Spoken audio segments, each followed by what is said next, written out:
진해에 있는 해군사관학교에 그의 흉상이 있습니다. 그는 오랜 기간 한국을 위해 헌신한 미국 군인이었지만 안타깝게도 우리들에겐 잘 알려져 있지 않습니다. 그 어느 때보다 북한의 전쟁 위협이 고조되는 가운데 올해 한미동맹이 70주년을 맞았습니다.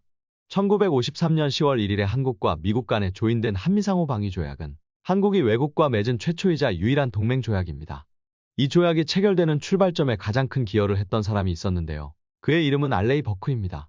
우리에겐 좀 낯선 인물이지만 그는 미국에서 해군의 아버지로 추앙받는 인물로서 해군 참모총장을 3번이나 역임하는 전무후무한 기록을 남겼습니다. 1991년에는 이지스 구축함 1번 함의 한 명을 알레이 버크함으로 명명할 정도로 미국은 그를 존경했는데요. 미 해군 역사상 생존 인물의 한 명을 부여한 건 알레이 버크 제독이 최초라 합니다.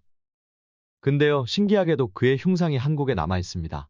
바로 진해에 있는 해군사관학교 교내인데요. 인천 자유공원에 메가더 장군의 동상이 서 있는 건 한국인 대부분이 알고 있지만 미 해군 참모총장의 흉상이 해군사관학교에 있다는 사실은 거의 알지 못합니다. 그의 흉상에는 어떤 이야기가 숨어 있는 걸까요? 알레이 버크 제독과 한국과의 인연은 한국전쟁 때로 거슬러 올라갑니다. 전쟁이 발발했을 때 그는 한국의 동해안을 담당하던 제오순양함 분대 사령관으로 있었는데 그는 한 발에 $10,000가 넘는 함포 사격을 한국군이 요청할 때마다 아낌없이 발사해 지상의 한국군 작전을 도왔다고 합니다.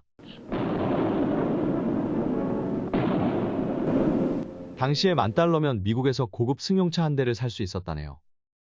전쟁이 한창이던 1951년에 버크 제독은 진해에 있는 해군사관학교를 방문하는데요.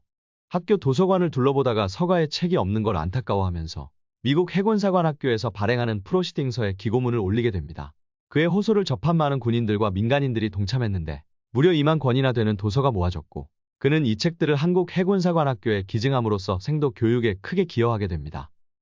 가난하지만 잠재 가능성이 높은 한국의 젊은 생도들을 도와주고 싶은 마음에서 그랬다는데요. 지금도 그가 보내준 책이 해군사관학교 도서관에 보관돼 있습니다.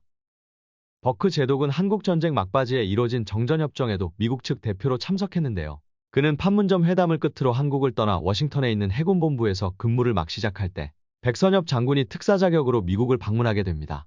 그때 버크 제독은 백 장군에게 아이젠하워 대통령을 꼭 만나 한미방위조약 체결의 약속을 받아내라고 강하게 권고합니다.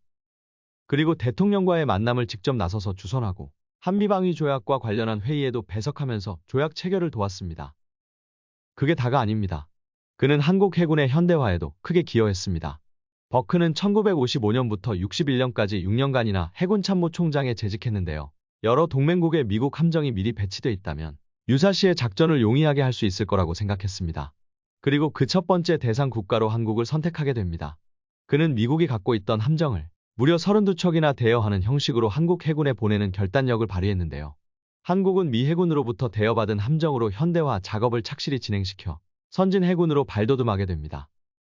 그가 왜 그렇게 한국을 위한 일이라면 주저함이 없이 발벗고 나섰는지 그 배경에 대해선 특별히 전해지는 바가 없지만 아마도 한국전쟁을 통해 쌓은 끈끈한 혈맹이라는 인연과 한국인들이 갖고 있는 잠재적 능력과 진취적 기상을 높이 평가한 탓이 아니었을까 생각해 봅니다.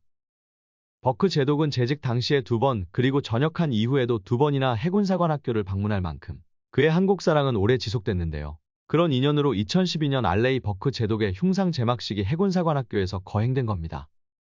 높이 90cm의 청동으로 제작한 알레이 버크의 흉상은 일반인들에겐 쉽게 접할 수 없는 제한된 공간에 자리하고 있지만 앞으로 많은 기회를 통해 그가 보여준 한국 사랑이 더욱 널리 전파되기를 기원합니다.